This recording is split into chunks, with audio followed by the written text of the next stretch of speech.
नमस्कार, प्रणाम, जय मिथिला।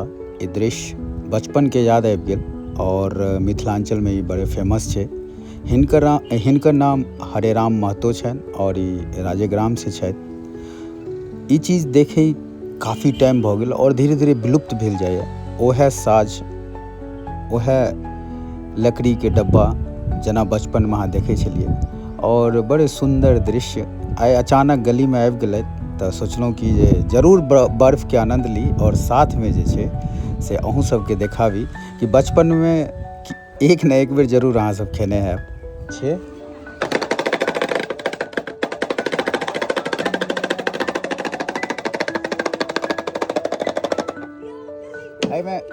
एहिमे गहूँम छै, गहूँमो लै छियै तखनो दै छियै, सएह ने? चाउरो लै छियै।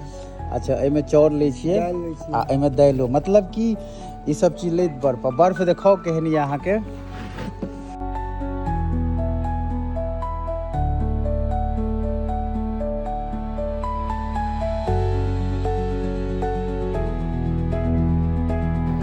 ई ऑरेंज भऽ गेल।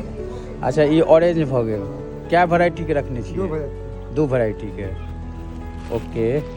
अच्छा, ऑरेंज वाला एहि साइड ये और ई व्हाइट भऽ गेल। ई व्हाइट भऽ गेल। नाम की छी अहाँके? हरेराम महतो।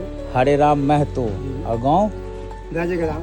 राजेग्राम। हलमा लगत। अच्छा, ई अपने से बनबै छियै? नया कंपनी से लै छियै। कंपनी से लाबै छियै, फिर ओतऽ से खरीदलहुँ, फिर हर गाँव बेचलहुँ।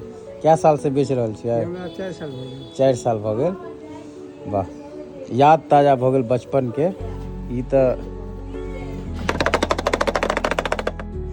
चलू ठीक छै, दऽ दिअ, एगो दऽ दिअ जहन अहाँ एखन एलहुँ हँ।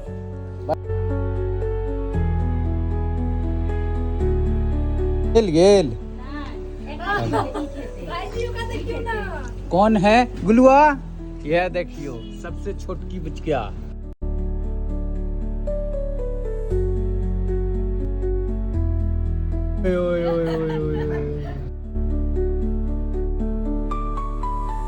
ओना पाई में क्या रुपये के दै छियै? 5 रुपये। 5 रुपया के एगो। आ दालि गहूँम चावल में जते दालि देलकै तऽ वो हिसाब से दै छियै। ओहि हिसाब से। चलू फेर कोनो और वीडियो में मिलब, तब तक लिए नमस्कार। और जाइत हम एतबे कहब कि ई महाशय सब जे भेटतथि कतौ धूप चिड़चिड़ाती धूप गर्मी में, तो हिनका सबके ऊपर जरूर 10-20 रुपया निवेश कऽ देबै। नहीं खाए के मोन हैत बच्चे सबके दऽ देबै, लेकिन हमरे यहाँ से हिनका सबके आस छै। और परेशान कतौ नहीं करियो एहन आदमी के।